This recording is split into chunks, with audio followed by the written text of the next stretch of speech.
myself within. Darkness twisting me around. There is nothing I can do. Don't give up the light. Using every last breath. Escaping the long way down.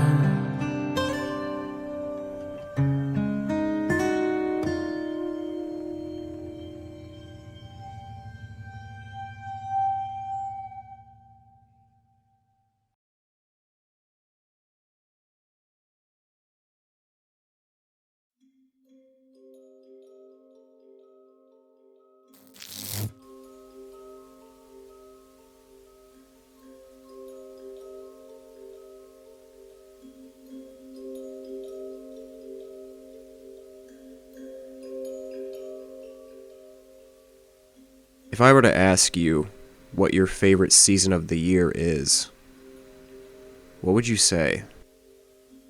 For me personally, I have always been a fan of fall.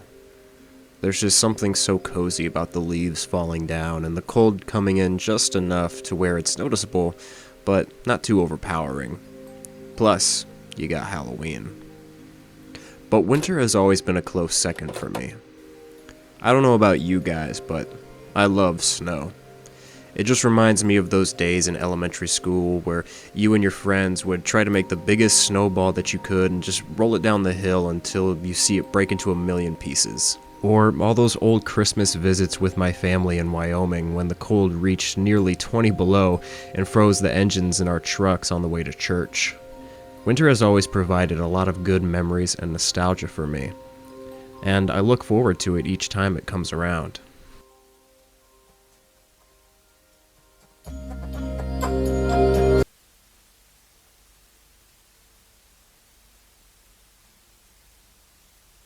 I have found an analog horror series that destroys this feeling.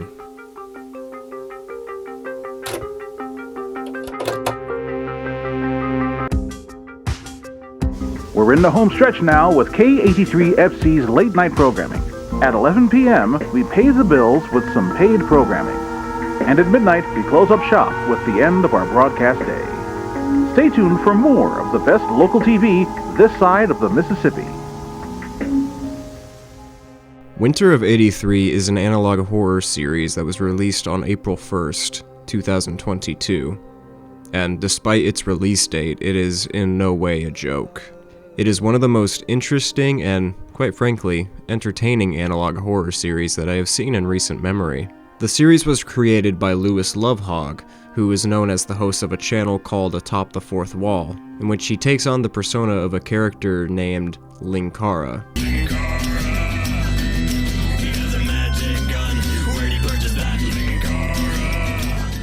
On the channel, he mainly discusses comic books, and has a pretty thorough and entertaining breakdown of the original Power Rangers series, if you're into that.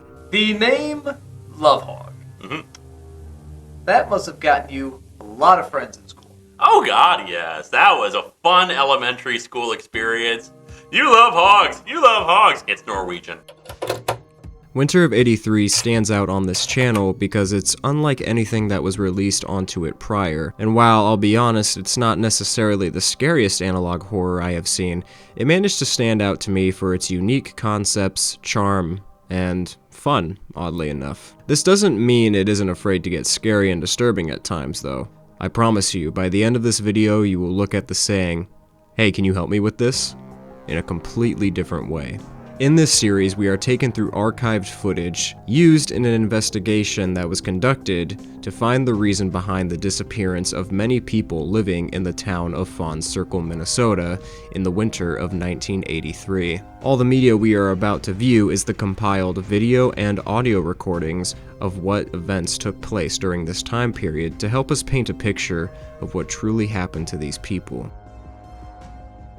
So,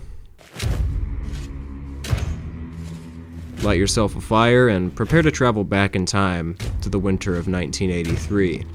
and discover the horrors that took place in Fawn's Circle, Minnesota. Let's dive in.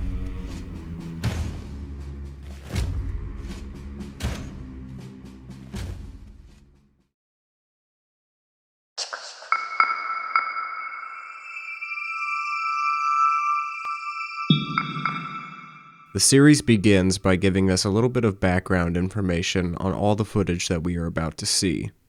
The tape states, in January of 1983, most of the people living in the town of Fawn's Circle, Minnesota, disappeared.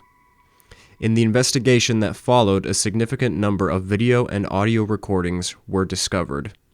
The recovered footage had significant, irreparable damage. The most relevant recordings were assembled into what you see here in chronological order in an attempt to explain what happened to Fawn's Circle.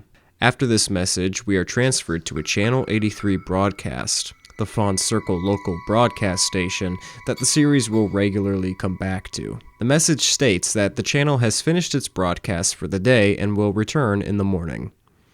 We also learn that the station is owned and operated by the Spencer Sheridan Foundation and has been giving local TV to Redwood County since 1975. The broadcast then ends and we are treated to the national anthem along with images of historical moments and figures. We hope you've enjoyed today's programming and that you'll join us again in the morning.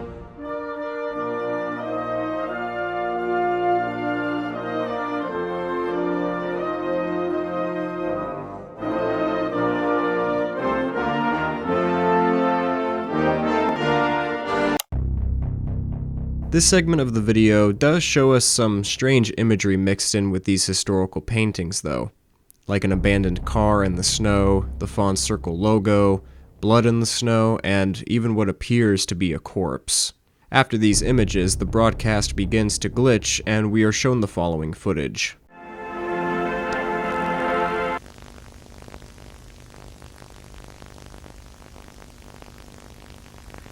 Can anybody hear me? Look, we need help down here. Please send somebody to rescue us. I'm begging you. We're in the basement of Scott's Manor. It's getting so cold down here. Please, you have to help us. They're going to bury us down here. No. Tell them that. They'll think we're crazy. Look, we just please send help. We're in the basement of Scott's They're Manor. gonna freeze us to death!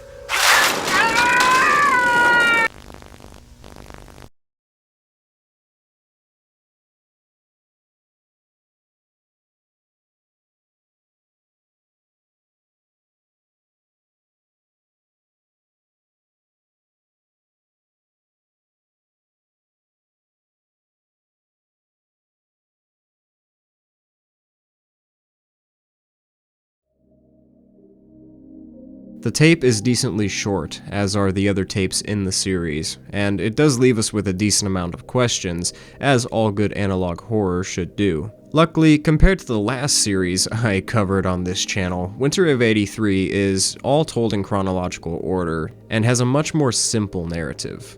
The tape ends with what appears to be two scientists in some kind of underground bunker. We can assume that this part of the broadcast is most likely a hijacking of the signal, allowing them to call out for help, as it appears that they are injured and about to either be buried alive or freeze to death. One of the scientists tells the other to calm down, otherwise the people watching will think that they are crazy and will not help, which suggests that something more supernatural might be happening here.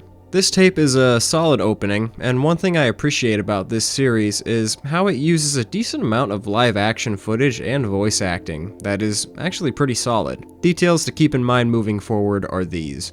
It appears that scientists were working on something that got out of their control and most likely killed them, but they managed to hijack the broadcast on Channel 83 and call out for help, which means that they will probably be found later on, creating a whole new set of problems. So just to keep the momentum going, we're just going to move right on into segment 2, the police investigation of Scott's Manor. And moving forward, I'll let you know that all of the analysis on each individual tape in this series is going to be pretty straightforward and short, so this video is going to be a lot more fast-paced, so buckle in.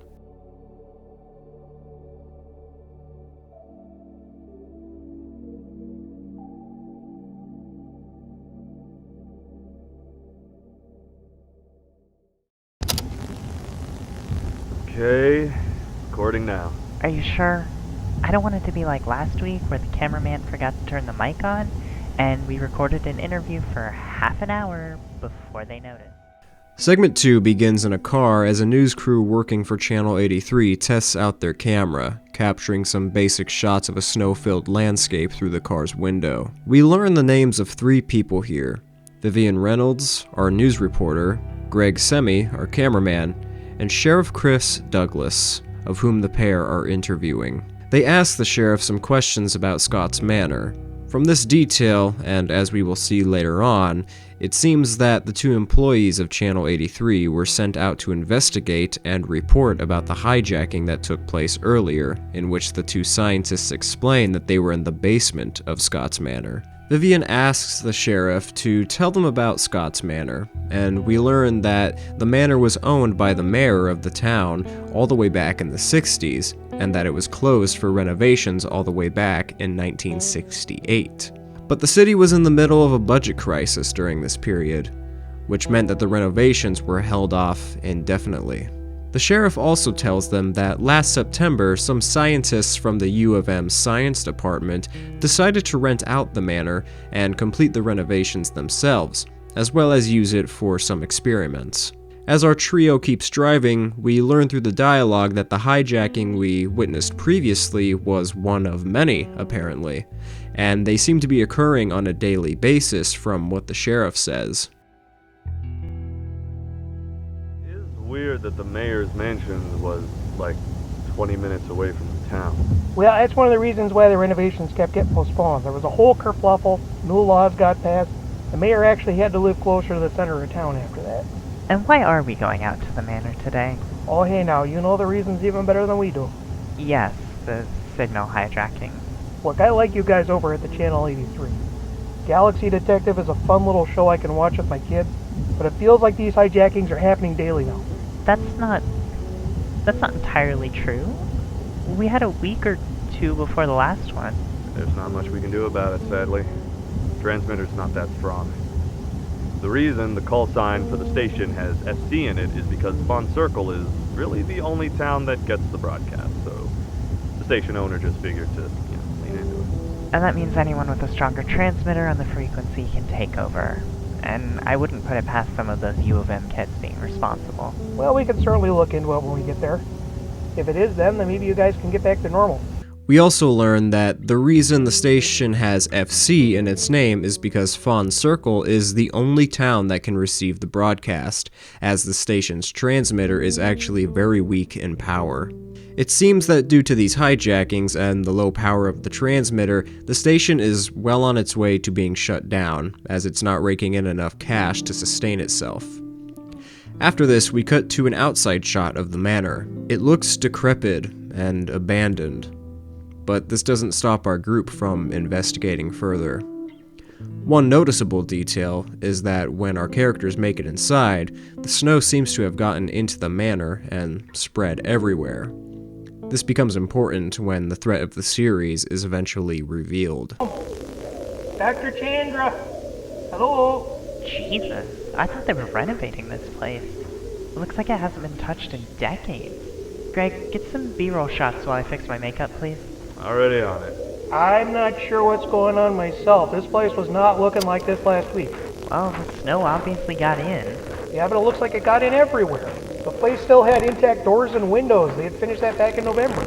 I have to say that, for me personally, I really like this sequence.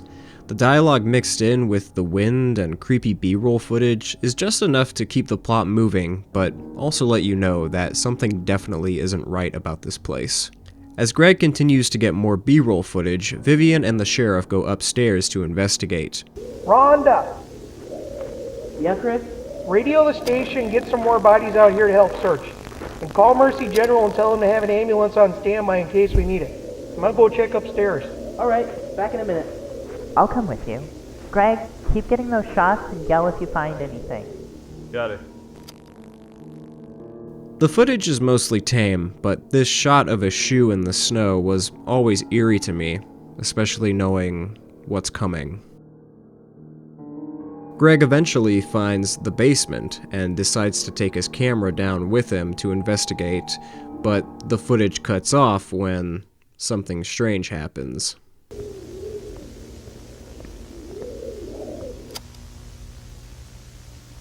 Hey, Viv! Sheriff, I think I found the basement! Viv?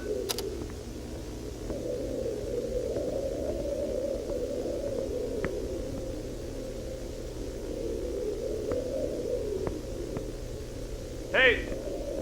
Is someone down there?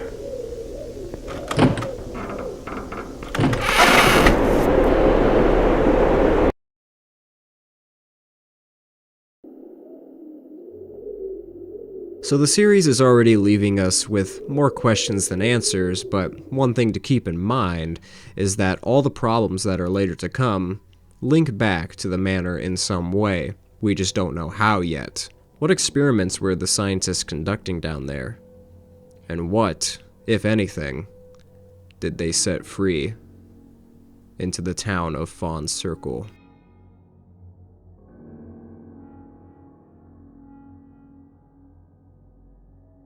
Segment 3 takes place during a city council meeting in which the mayor, Troy Daniels, discusses matters around the town of Fawn's Circle that need to be dealt with.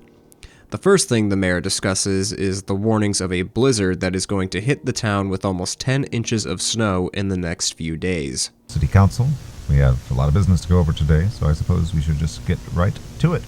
The most urgent matter, of course, is the blizzard that's going to hit our fine little city and the rest of the western part of the state. The current weather forecast says we'll have heavy snowfall tonight, a lull in the storm in the afternoon tomorrow for a couple hours, but then we're going to get hit with another 10 inches of snow. Now, we've put in a request to Minneapolis to send us some additional snowplows, but they haven't gotten back to us yet. In case they don't send them, let's get the word out to people to stay calm and not start hoarding food from the supermarket shelves.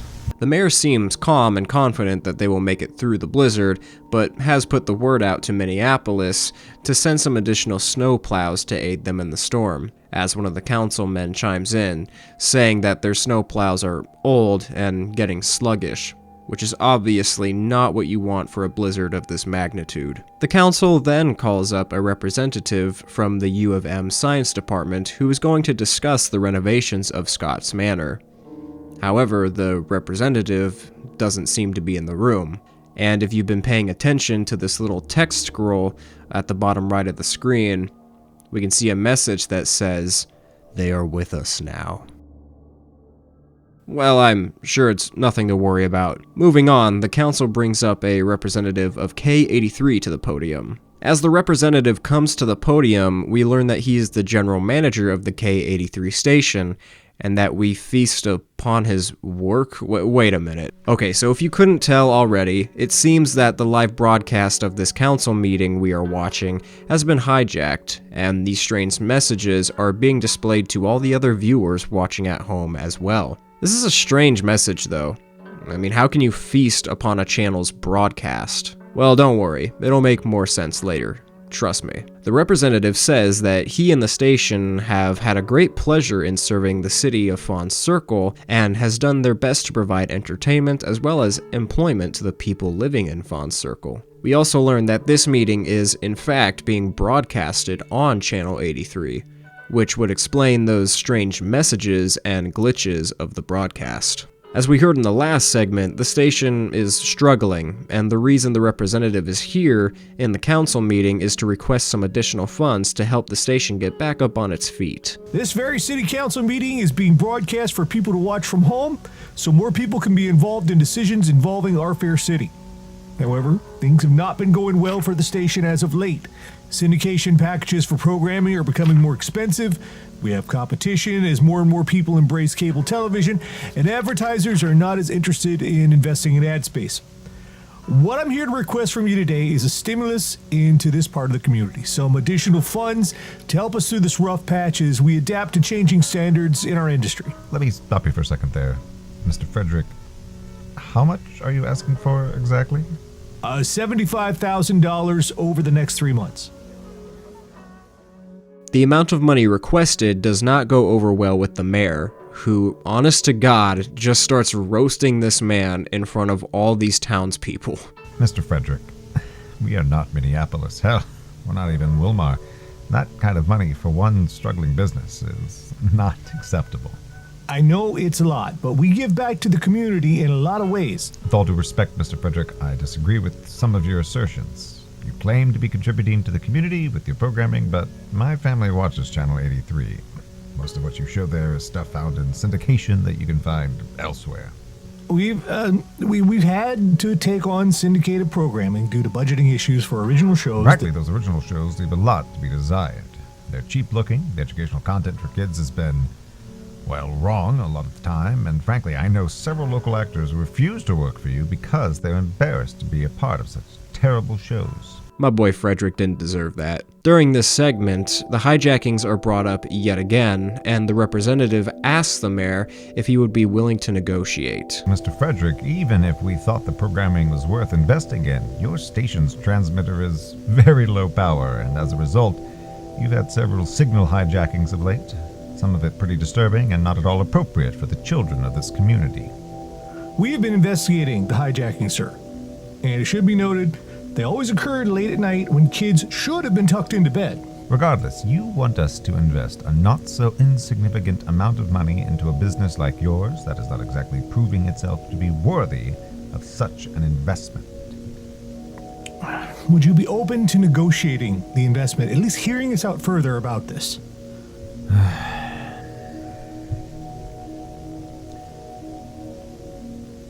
All right, I'm not unreasonable. Make your case and we'll discuss it. We can start Excuse me, Mr. Mayor. I'm sorry to interrupt, but I've just been informed that there have been some developments at Scott's Manor, and Sheriff Douglas needs to speak with you immediately. My apologies, Mr. Frederick and everyone gathered today. It seems to me to cut this meeting short. Mr. Frederick, we're holding another city council meeting on the 6th. We'll discuss your request again at that time. Of course. This meeting is now adjourned. Did you catch it? After the councilman reports to the mayor about there being developments up at Scott's Manor, the messages say that they have embraced us, and so will you. The mayor ends the meeting, and we get a quick exchange off-screen between a woman named Darcy Milbanks and a private investigator named Carl Denby. Excuse me, Darcy Milbanks? Yes? I'm Carl Denby, the private investigator you contacted. You wanted to speak to me about your brother? Yes, thank you for coming. I'll be with you in just a moment. I just need to shut down the camera feed and the audio recording, and I'll be right with you. Alrighty. When you're ready, I do have a few things I can go over already. And that is where the third segment ends. This one was a little slower than the rest, but it does give us some creepy foreshadowing in the form of on-screen messages that seem to confirm that the sheriff, along with the news reporter and her cameraman, might already be dead, and that all these people are next. We also get some new characters that will appear later on, mainly our private investigator Carl Denby, who I'll let you know right now is going to serve as the closest thing we have to a main protagonist. But enough talking, I want some answers. So let's move forward.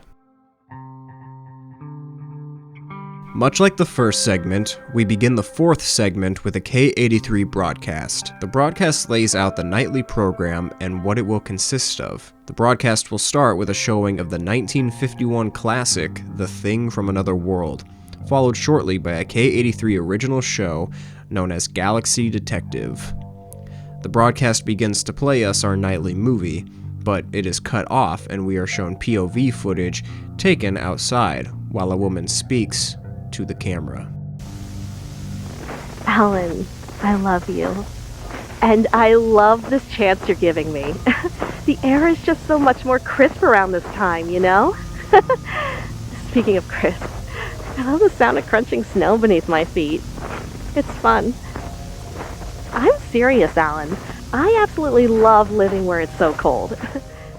She addresses a man named Alan, who she seems to be capturing some B-roll footage for. It is unknown at this point who this woman or who Alan actually is, or what this B-roll footage will actually be used for.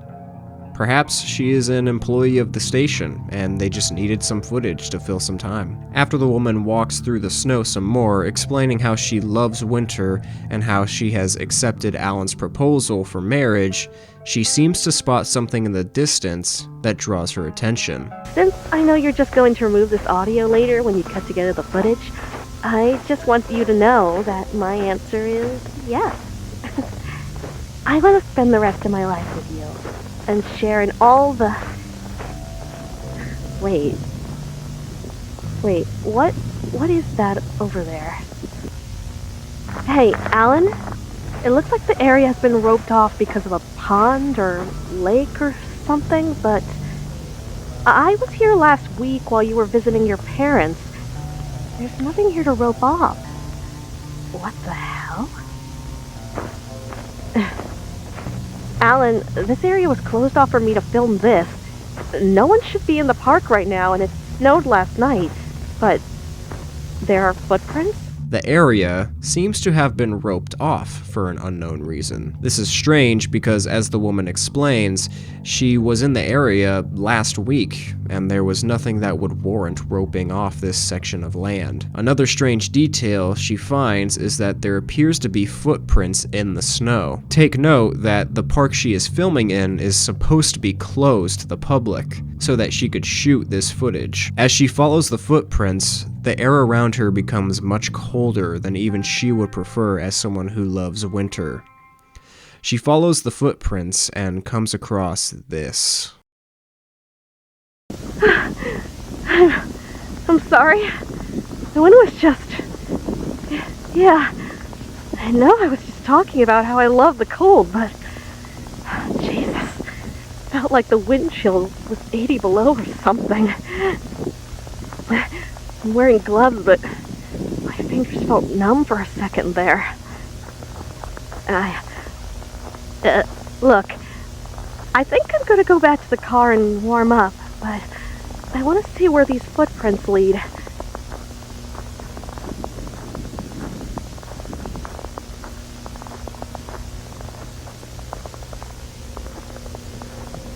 What the hell? Wait. Where did that...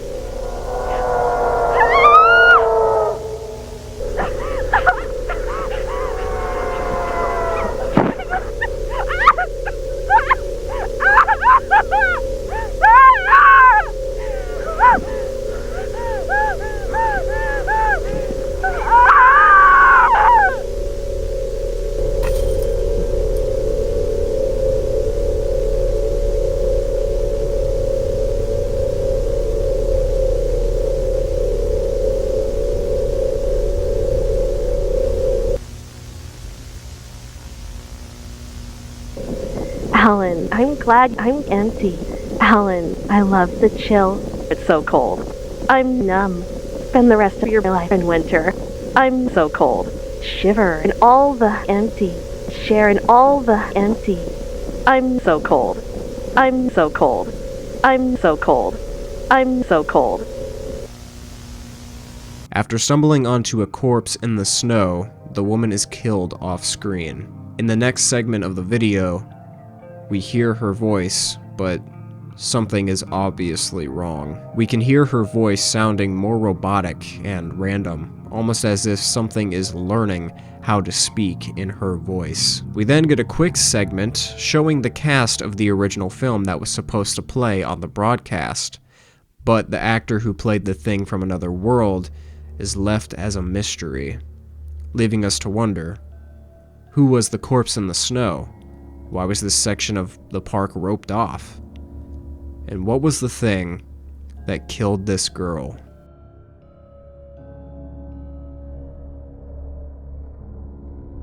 Segment 5 consists exclusively of an audio recording from an interview conducted between the private investigator named Carl Denby and Darcy Milbanks, his client, whom of which you will remember having a short exchange at the end of Segment 3. We learn that this is the second time the interview is being recorded because the first recording was corrupted by an unknown force. The reason behind recording this interview for a second time is so that later on in the investigation of Darcy's missing brother, Carl can have some clues to refer back to if anything comes up. We learn that her brother is named Stephen Milbanks, and that he was hired to perform renovations at Scott's Manor, which, knowing what we know, could mean he is in a lot more trouble than these two could possibly imagine. We learn that Stephen simply didn't return home after going up to Scott's Manor to perform the renovations, and oddly enough, they haven't been able to find his girlfriend either. After this strange disappearance, Darcy went up to the manor herself to talk to the employees working on the renovations to see if they knew anything. But all they reported was that Stephen came in for his shift and they simply never saw him again. No one has seen him or his girlfriend since then. I tried to talk to the cops, but they just think he and Stephanie eloped. They had talked about it before, but I haven't been able to find her either. And why don't you believe they'd do this? Stephen may not like doing work, but he's always known that he needed to do it. Our parents both died when we were teenagers, Stephen at 17. He was close enough to adulthood that he was given custody of me, and he was declared a legal adult. Since then, while he's had a tough time keeping a job, he's always made sure to get one so he could pay the bills. He would not have just up and left without a single word, and even then, he would have contacted me by now to let me know he was okay and what was going on. Have you made any attempt to contact anyone working at Scott's Manor to see if they could shed some light on things? They don't have a working phone up there yet, so I've had to go in person. I went twice to see if anybody knew anything, but no luck. They say he came into work one day, did his shift, and they never saw him again. And it is here, Miss Milbanks, that I must update you with new information that I discovered since our conversation yesterday. After Darcy gives Carl this information, he tells her that since their first conversation that took place the day before, he has come up with some new details regarding her brother's whereabouts. It seems that Carl found Stephen's car in the snow, abandoned. This ties back to one of the images that was shown to us in the first segment, that being a car in the snow. You would think that after finding such an important detail, Carl would have reported it to the police, right? Well, I'll let him explain. I believe I found your brother's car. It matched the description you gave me, but the license plates were missing. Where? And you didn't find him? Easy, Darcy. Easy. I was on my way to Scott's Manor yesterday to interview them myself when I came across the car along the side of a country road. It had been abandoned, but I didn't find any footprints leading anywhere. Just a lot of snow in the tires, probably from that storm the other day. There was a half-eaten bag of chips in it, but nothing else to indicate who it belonged to. Why haven't you reported this to the cops yet? That's the thing, Darcy. I did. Or at least I tried to. I drove to the police station and reported, but there was nobody there. No receptionist, no cops, most of their cars were gone. I waited for an hour for someone to show up, but nobody did. What the hell are we supposed to do now then? I want you to keep trying to get in touch with the cops. Give them my number. I don't know, maybe everyone's just busy with the storm. I'm going to try to head to Scott's Manor today to see what I can find out. Though I admit that may not be possible if the road's not...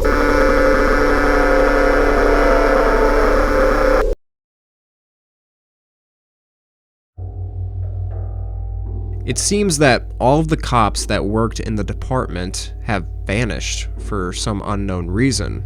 Carl theorizes that they could all just be busy with the storm that's coming in, but he nonetheless goes up to Scott's Manor to check for clues himself. The tape seems to stop recording, the same way their first interview did the day prior. While this tape is mostly just audio with little in the way of visuals, it does a good job of fleshing out these characters and progressing the story a little further. All of these problems, the signal hijackings, the cold weather, Darcy's missing brother, they all seem to link back to the manor in some way. If you're still wanting answers, don't worry, they are coming up soon.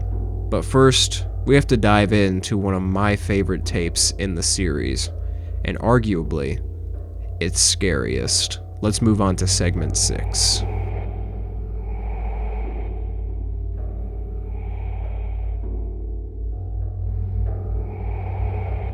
We begin segment 6 with another K83FC program schedule. Coming up at 6:30, we got The Animators of Evil, Satanism in Cartoons. This is followed up by Space, 1999. Then at 8 o'clock, we have The Three Stooges, and later at 8:30, Barnaby Jones. After the schedule is shown, we get an ad for Sid's Electronic Boutique, a local electronics store that seems to be having a huge sale for the winter. They got lots of stuff, like radios, boombox stereos, and even a computer that has the ability to read off what you have typed. The Sono 500 home computer is only $199.95, and it even comes with a built-in speech to read off what you wrote. Hello, I'm Sid. You heard it! Come on down to Sid's Electronics Boutique just off Highway 59 and Chippewa Road. We then cut to someone filming outside of the electronics store that we just got an advertisement of.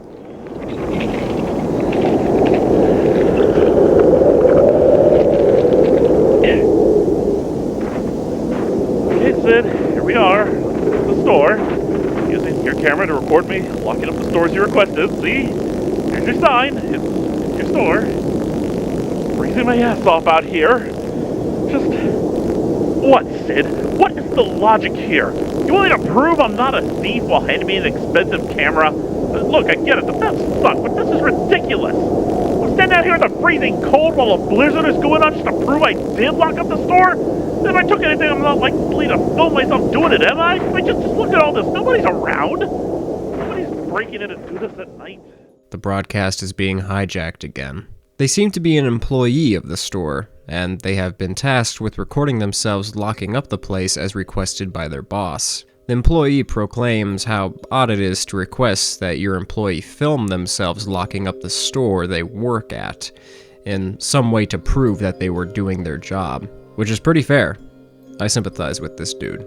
As we can see in the video, the blizzard has begun to hit the town, and there is no one even around the store at this time, since it looks pretty late, leaving the chances of a robbery pretty low. It does seem that they've had an issue with stealing recently though, as the employee says to the camera. Someone came into the store asking about some products while the other person stole a car phone. As he continues to explain why this strategy of filming himself locking up is just stupid, he hears a voice behind him. You ask any store in the area, it's the same thing. The hell, why not just install some security cameras or something, man? Why go through all these extra efforts with me putting this on tape? Why are you gonna do it? Can you help me with this? Hello?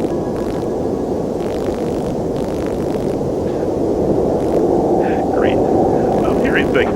The voice seems to be repeating itself in almost a perfect repetition, while also sounding closer than it should. I'm hearing things. Look, Sid, you're the best boss I've ever had, but you've got to hire some more people. Hey, can you help me with this?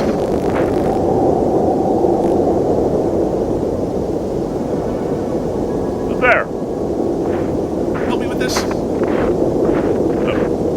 Sure, I can't see you. Where are you? Help me with this?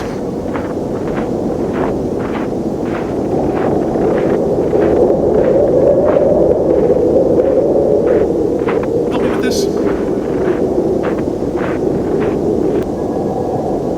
Help me with this? Yeah, I'm following your voice, but I can't see you anywhere. It's hard to see through the snow. Our employee begins to try and track down the source of the voice to see what they need help with. As they continue to follow, this happens.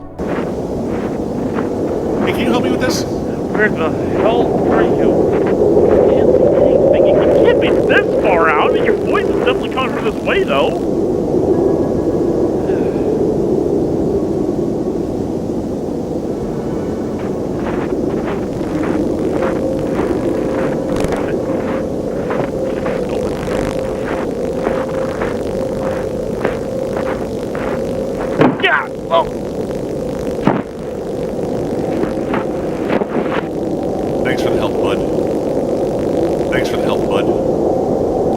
Our employee spots a snowman, much like the woman we witnessed get killed in segment 4. They are knocked to the ground and presumably killed off-screen, as the entity thanks them for their help. We then cut back to an advertisement for Sid's Electronic Boutique, and then the segment ends. We've got huge discounts on home electronics. This Sonos CC300 VHS camera recorder and player is only $699, down from $899 originally. In the market for a new telephone? How about this combination telephone and AM/FM clock radio in one? It's only $39.95. Or if you and your kids are stuck inside this winter, how about picking up a TV Video Sports Game 10 for only $89.95? Video games, telephones, and cameras. Only the best at Sid's Electronic Boutique, located just off Highway 59 and Chippewa Road. This is one of my favorite tapes from the series, and it actually creeped me out the first time I watched it. It is also where I started to put the pieces together for what the actual threat of the series is. It can be theorized at this point that there is some kind of entity within the snow that is luring people by mimicking their voices. So yes, that snowman we saw at the end of the tape is technically the monster. How this series manages to make a story about killer snowmen compelling is beyond me, but I'm all here for it. I think that we can also assume that whatever this entity is came from the experiments that were being run up at Scott's Manor. The scientists have mistakenly unleashed a powerful force onto the community of Fawn Circle that only seems to be growing stronger.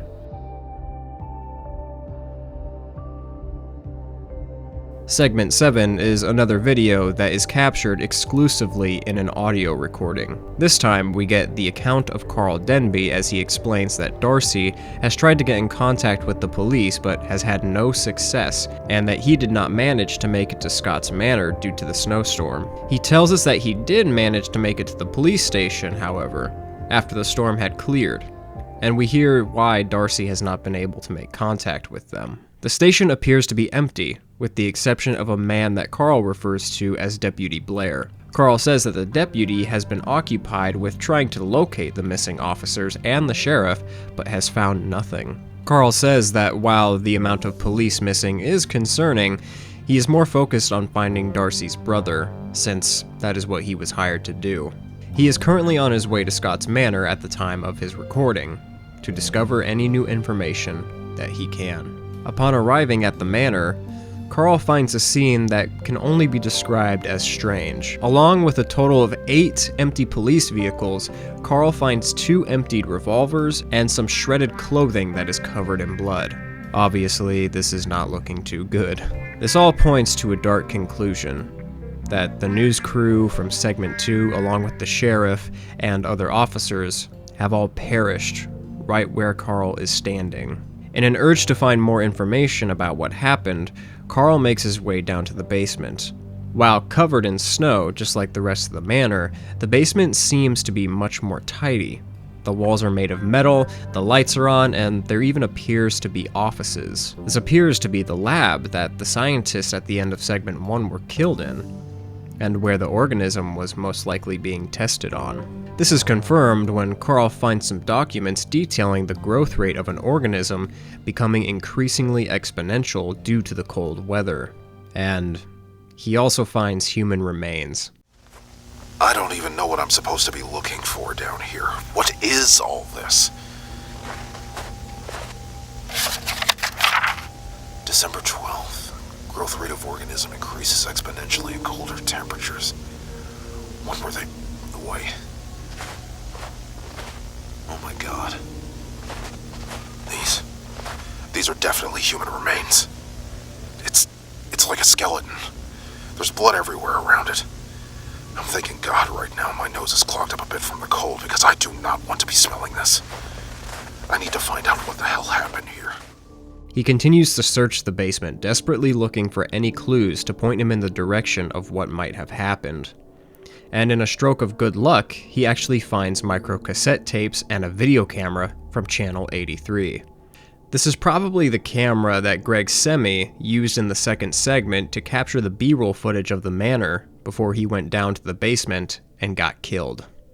The camera appears to be dead, but Carl says that he can charge it up, and as he prepares to leave, he hears a voice of someone in need. Charging cable and a spare battery. Okay, perfect. I'll take these with me. Hello? Hello? Someone there? Someone, please help me! Hello? I'm coming! Oh God, please help me! It's okay, man. It's okay. I'm here. It's so cold. Yeah, I can see that, man. You're looking pretty bad. Can you stand? No, my legs are buried in the snow. Can't feel them. Don't worry, I'll carry you up, man. One connection I made while watching this series back in preparation for this video is that the voice of this guy on the audio recording actually sounds like one of the scientists from the very first segment. Take a listen. Hello, someone there? Someone, please help me! Please, you have to help us. They're going to bury us down here. The man's legs appear to be buried in the snow, but as Carl tries to help the man up, he discovers that the man's legs are completely gone. The man urges Carl to leave him so that he can warn the others as soon as possible, and then we hear a familiar voice. You have to get out of here. Just leave me. No way, man. I'll carry you. Please, you have to warn them! Hey, can you help me with this? Hey! Come over here and help me with him, man! I need to get him to my car outside! Come on, man, help me here! Wait a second. You're Stephen Milbanks, aren't you? Your sister hired me to find you. Hey, can you help me with this? How are you talking without your lips moving? Run! Run now! It's not him! No, I've got him! But... Get out of here! Warn everyone! They're in the snow! They're in the damn snow!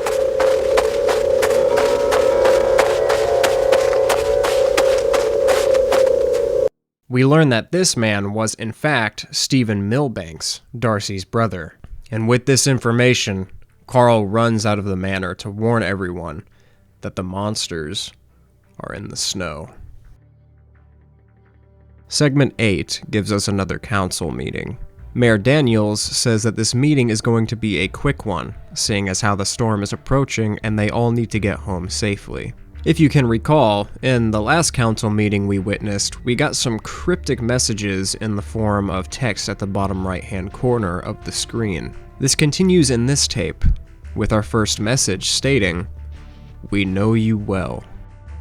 The meeting continues on, however, and the mayor states that Minneapolis has denied their request for additional snowplows. For the protection of the town's most important infrastructures, such as the hospital and the fire station, they have tried reaching out to the police, but the phone appears to be dead. And from what we know, even if Deputy Blair was at the station and were able to pick up the phone, no officers would be able to respond because they have all disappeared up at Scott's Manor. The mayor says that after the meeting, he is going to go over to the police station himself to figure out what is happening. As they move on and call up another representative of Channel 83, we get another cryptic message that states, "You will never be alone again." The representative speaks about the hijackings and confirms that everything we have been witnessing so far, including the murder of the electronics store employee, has been broadcasted through Channel 83. She also states that they know why these hijackings are occurring. I wanted to take this opportunity to explain to you all why we've been having so many problems with the signal hijackings.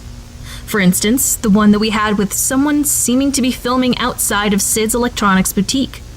When we receive material for commercials or shows to be broadcast, it's reviewed by our editors and producers to ensure that it complies with state and federal guidelines for transmission. Now, the signal hijackings occur because somehow someone has a transmitter stronger than our own, and uses it primarily during late night, since the late shift at the station has so few personnel. She explains that someone has a transmitter that is stronger than the one being used at Channel 83, and that the only way to stop the hijackings is to have a stronger transmitter at the station. As this subject is discussed, we get yet another cryptic message that states, "These walls you erect cannot hold.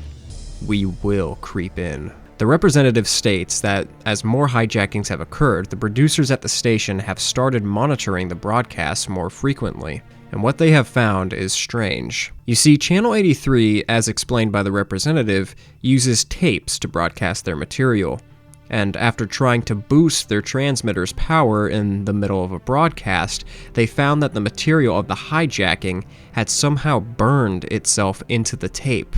This is a strange detail that she has a hard time selling to the councilmen as legitimate.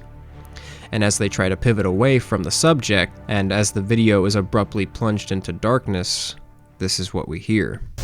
Rather than worrying about ghosts, let's go back to the issue of stimulus funding.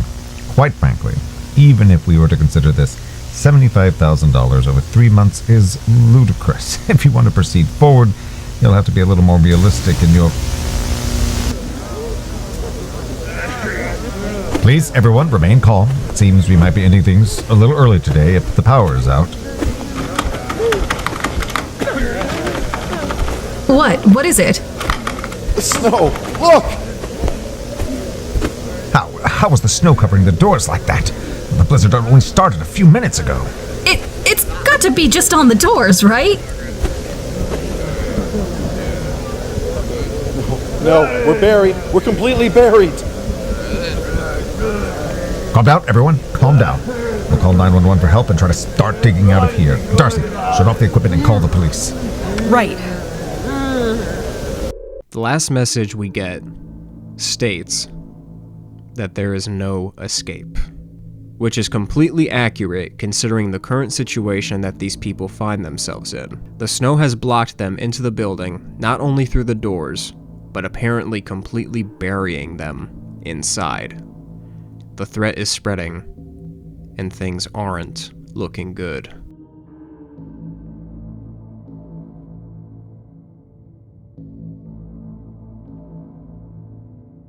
Segment 9 takes place 2 hours after Carl has fled Scott's Manor. He has retreated to his office where he plans to wait out the storm.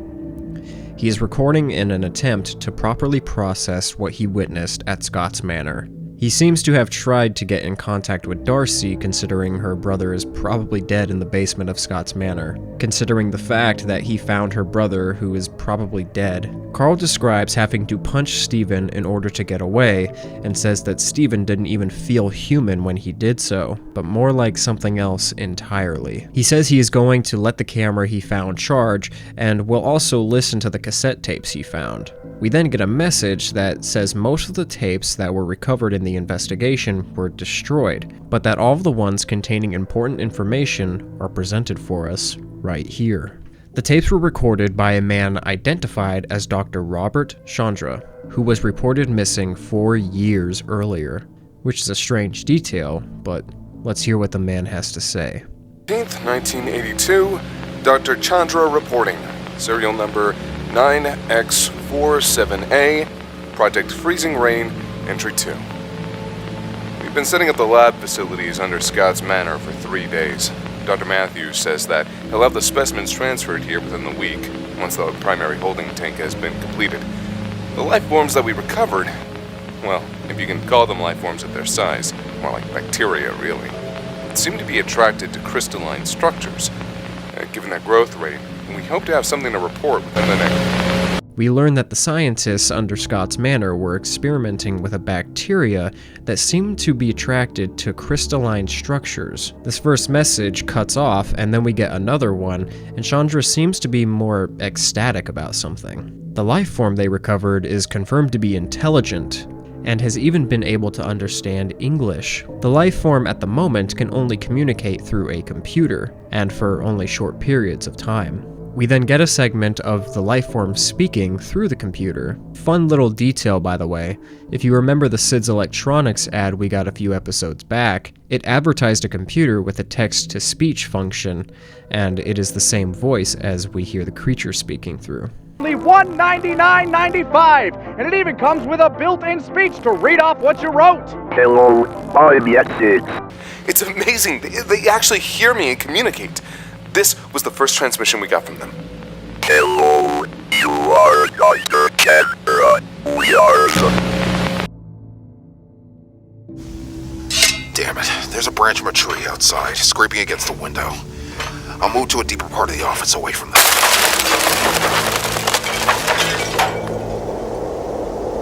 Nice of the scientists to support a local business. Moving back to Carl, he says that there is a branch outside of the window, and as he says that he's going to find better shelter further inside the office, we hear the window shatter, leading us into segment 10.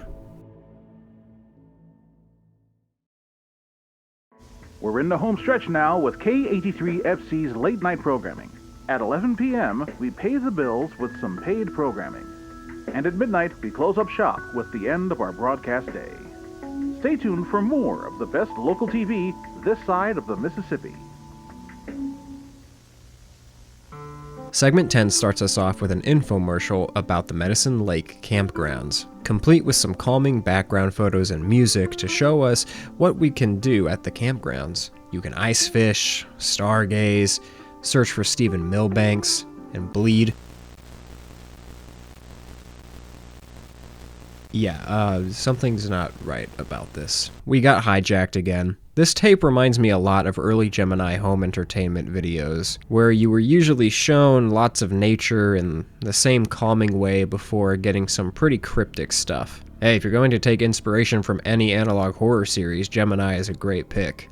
Anyways, we are then told that we can rent cabins, and I have to say, if we hadn't just seen copious amounts of blood in the snow earlier, I might actually consider taking a stay at this place. Well, except for this place. Listed as the Embrace, the cabin has no windows, no doors, and a collapsed roof.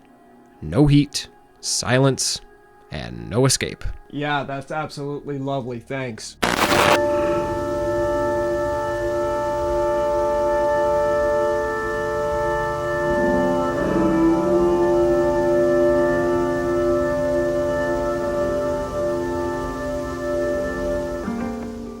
When the broadcast finishes its panic attack, we are shown Scott's Manor, and the broadcast lists it as our new home.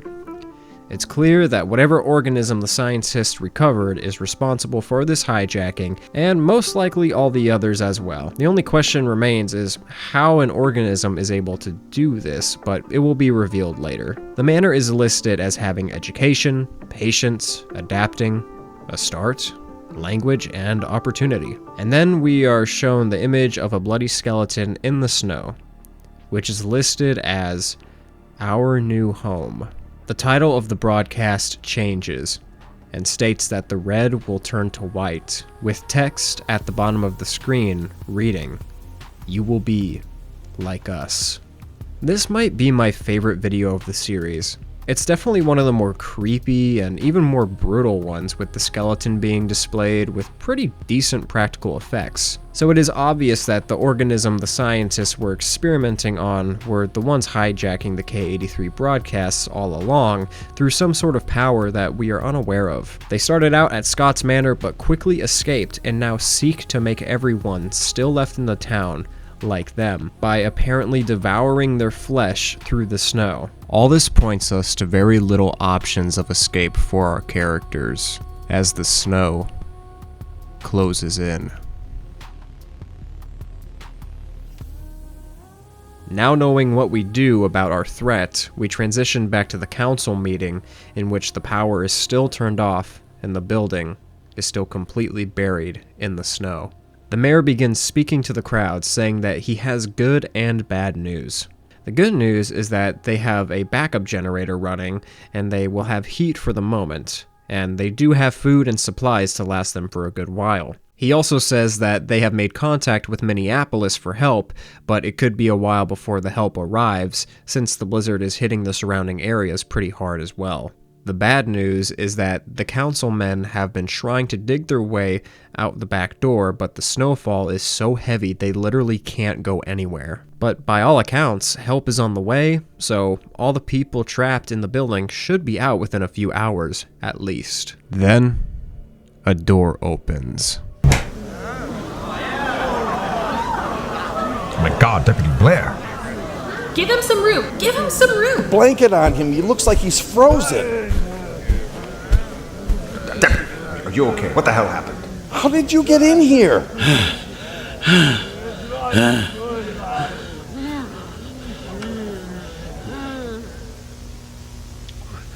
Window. Managed to get it open. Came down here looking for help. We've been trying to get in touch with the police department for days. Where the hell has everyone been? Where have they been? Where have they been? They're at Scott's fucking Manor, where you told them to go! That was days ago. They never came back! Their cars are still fucking out there! I found Sheriff Douglas's badge in a snowbank covered in blood! You fucking sent them out there to die! Deputy Blair explains that he has investigated Scott's Manor on his own and has found nothing except the remains of his colleagues. We then hear a voice of a woman asking if he knows what happened to her brother. This woman is, of course, Darcy Milbanks, who has been trapped with all these people the whole time, which would explain why Carl couldn't get in touch with her earlier. The deputy explains that he was chased here by things made of snow that seemed to be wearing human faces. Oh, this just keeps getting better and better, doesn't it? Deputy Blair tells them that they need to keep the doors shut to keep them out, or else they will kill everyone. And then the door opens once more. We hear a familiar voice, and then all hell breaks loose. You know what was happening out there? Do you know what happened to my brother? If he was out there, then he's dead. They're all dead. You don't know that. Where is he, Mayor? No, I know they're all dead. Do you know why I came here? Because I was chased. There were things out there. Things made of snow. They had human faces on them. They chased me until I got here. We need to shut all the doors and windows before they get in. Are you insane? What the hell are you talking about? Those things were in Scott's Manor. They'll be coming in here soon if we don't. Stephen, you're alive! No, get away from him! Stephen, oh my God, I'm so happy to see you. Where have you been? I've been so worried. That is not Stephen! Look at his arms, they're made of snow! Stephen, I missed you. Stephen, say something. Hey, can you help me with this? What the?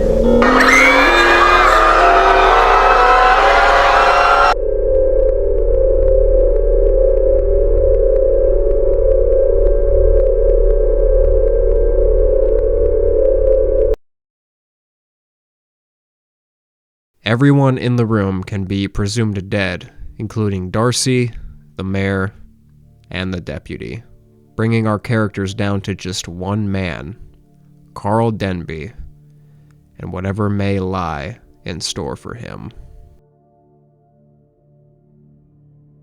January 7th, I think.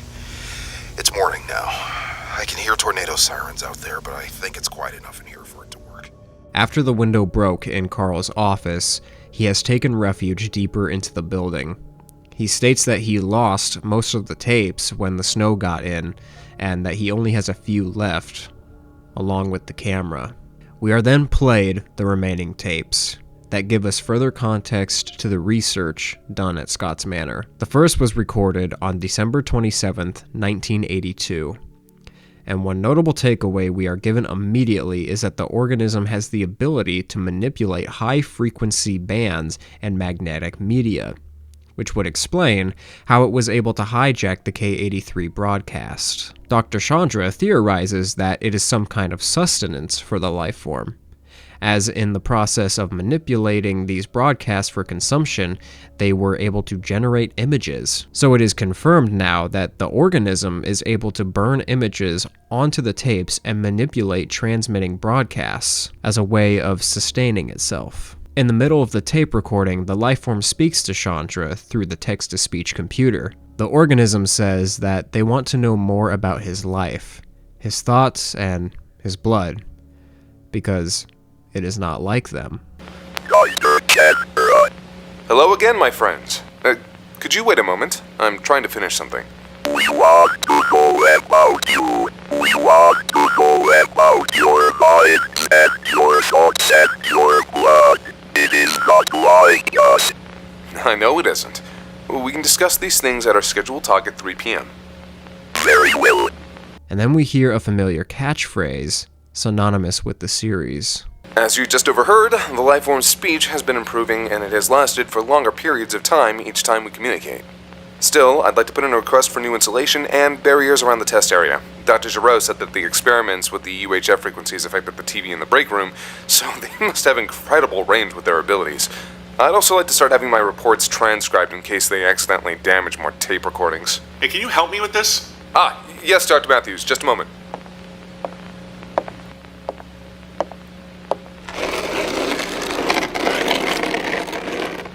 Thanks for the help, bud. Hey, wait. Is that snow? Who the hell tracks snow down here? It seems that the phrase, "Hey, can you help me with this?" is just a mimic of one of the scientists that worked under Scott's Manor. The next recording takes place on December 30th, 1982. Dr. Chandra is growing concerned about the life forms. They are beginning to grow more and more powerful, eventually being able to transmit themselves through the UHF bands and even generate snow for themselves to inhabit. The tape ends with the lifeform asking, "What is God?" We suspect that they can transmit themselves through the UHF bands.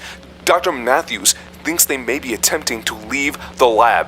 I strongly insist on expediting the installation of frequency jammers and insulation to the first week of the new year. Dr. Chandra. Yes? What is God?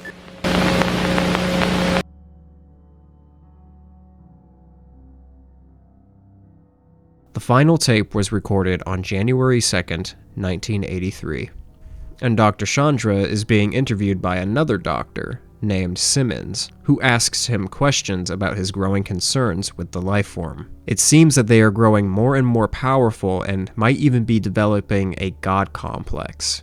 After the lifeform had generated some snow in the lab, Dr. Chandra decided to investigate and found that the shape of the snow clearly resembled his face. The lifeform is trying to become more and more human, or rather, trying to make humans more like them. In the tape, we can hear the lifeform say this for itself. A few days ago, I got a question from them. What is God? I tried to answer them, but they've been quiet until this morning. Do you know what they finally said to me after all that time? It is we. Well, their opinions of themselves are about to take a rather big hit when all that snow melts. True, yes, but the snow can do other things too. What do you mean? After the message, I took a closer look at the snow near the incubation chamber. The shape and look of it were crude, but unmistakable. It was my face, Dr. Simmons. They were imitating my face in the snow. What are you trying to say, that these things are dangerous? Yes, damn it. I'm saying that these things want to be us. No, Dr. Chandra, you will be like us. What the hell does it mean by...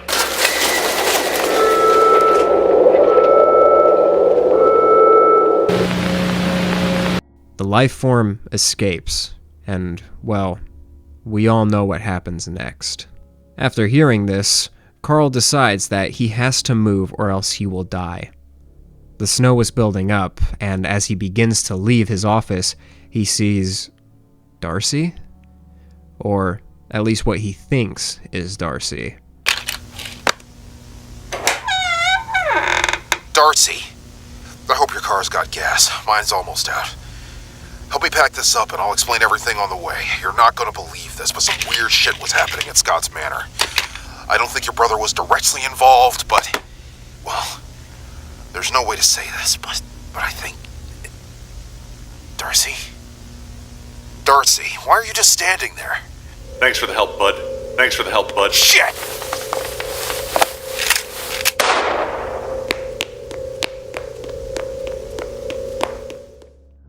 Carl takes off into the blizzard, running, to find any help that he can.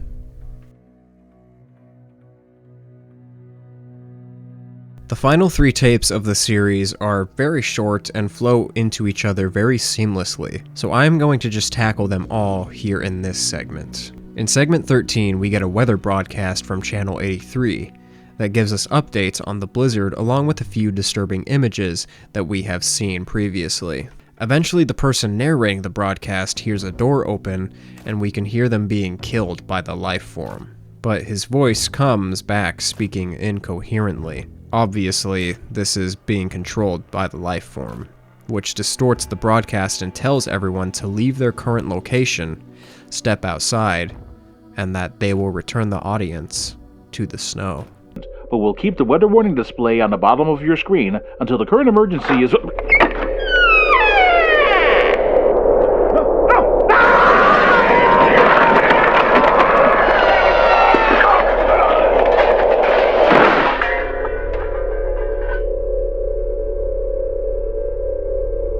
We're sorry to interrupt. We're sorry to interrupt. Leave your current location. Step outside. We will return you to the snow. The storm is shelter. The storm is home. Step outside. Tonight, the storm is coming for you. You will be like us. Left my tape recorder back at the office. Hopefully this thing has enough juice to last a bit for now. Segment 14 is the last recording of Carl Denby. He is walking through the snow recording on the news camera that he had taken from the manor. He doesn't know where he is going, and has no vehicle. His only hope is that he has enough luck to make it to civilization and get help. But in analog horror, there is no happy endings.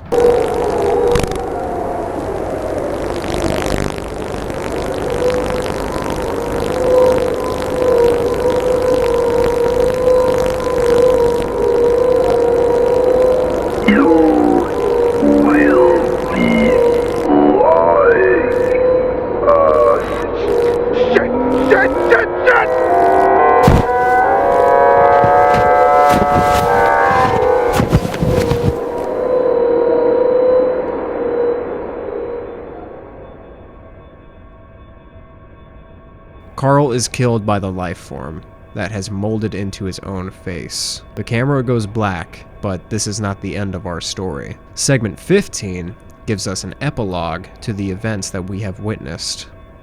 We are told that in the days that followed, expeditions to the town made by law enforcement and rescue workers found the town entirely covered in snow.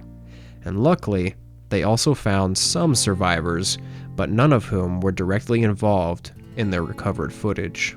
The damage was so bad that these survivors had to leave what was left of Fawn Circle and find home somewhere else. But hey, at least they're alive. After the snow melted, law enforcement investigated the town, and that is when these recordings that we have witnessed were recovered. There seemed to be no traces of the life form, and it was theorized that when the snow melted, the life form died along with it. We then get some credits for this very well done series. Honestly, all things considered, this is one of the most entertaining and fun analog horror experiences I've had in recent memory. And while a lot of people died in this one, at least the threat was neutralized. Huh? Wait, what? What's this?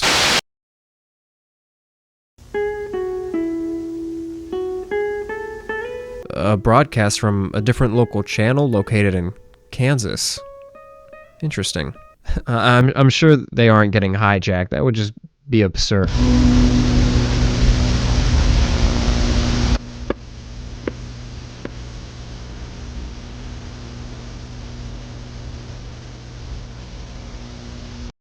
Well, it's like I said. analog horror doesn't have happy endings. So there is not a whole lot left up in the air. Compared to Greylock or really any other analog horror series, Winter of '83 is pretty self-explanatory. Some scientists managed to discover a life form and decided to experiment on it in a remote location in the small town of Fawn Circle. Underneath Scott's Manor, the life form would grow to become smarter and stronger, spreading itself in the surrounding area. It then started hijacking the local 83 station by moving through the UHF signals, showing some gruesome images of people it was killing and displaying cryptic messages as it waited for its moment to strike, eventually killing most of the town's population and then spreading to Kansas. The only thing really left up to speculation is where the life form came from. I'm going to go out on a limb here and guess that the life form came from space, and maybe even more specifically, the moon. In the first tape towards the end, we are shown photos from the moon landing, before we are thrust into the rest of the series. And in tape 4, the movie that was supposed to play before it got hijacked was the film, The Thing from Another World. Now, I haven't actually seen the film myself, I'll be honest, but the synopsis on IMDb states that the plot follows scientists and the Air Force as they try to defend themselves from a bloodthirsty alien life form. And later, when we get the cast for the movie on the broadcast, everything seems normal except for The Thing, which has nothing but question marks listed in its casting, clearly referring to the mystery of our snow-inhabiting life form. This is not confirmed, but it is the only thing that makes sense to me. Honestly, I really enjoyed Winter of '83. It's a fun, fast-paced analog horror that has a unique concept and story that would work great as a full-length film if it were to ever be adapted. And the fact that it was released on April Fool's is absolutely brilliant. Bro casually made a horror movie for an April Fool's joke, and I am all here for it. While it's not as complicated as something like Greylock, or not as disturbing as something like The Painter, it was a cool experience that I wanted to share with you all. I have linked the channel along with each individual tape in my description below, as well as the full movie cut of the series, if you would like to watch it for a more streamlined and cinematic viewing experience. Alright, and that's where this video ends. This part of the video is not scripted, so sorry if it sounds a little off the cuff, but I would feel bad if I ended this video without saying thank you to everyone who has recently subscribed to this channel and loaned me some of their viewership. It's honestly super surprising to me that this channel has grown with just a couple videos. I guess you guys really like this sort of thing, so I'm just going to keep on doing it. On that Greylock video, there was a lot of views and a lot of comments from some really nice people who were sharing theories and finding some errors in my video. Thank you for pointing those out. I won't make those mistakes again. But overall, people seem to really enjoy that, and it made me happy, so thanks for everyone who left a kind word. And some good news I have is that summer is here, and I don't have to worry about school for a little bit, so I think I'm going to try and take this channel more seriously. Instead of having school be my second job, I will have this channel be my second job. But I do want to ask you guys for your help, if you don't mind. See, talking about analog horror and all this cool stuff is, well, cool. But finding topics to talk about can be a little bit hard sometimes. So, what I'm going to ask you to do is simple. I want you all to leave a comment for what I should cover next, or what you would like to see me cover in the future. I have a few ideas of what to do next, but as far as those few ideas go, after they're done, I'm not too sure. And I want to give you guys what you want. So, let me know what you would like to see in the comments. Chances are I'm gonna see it. I do my best to read all of my comments. I might not respond to them all, but I do try to read them all. So leave a comment with what topics you want me to cover next, and I will see what I can do. Okay, so that's about it. I'm gonna head out. Bye-bye.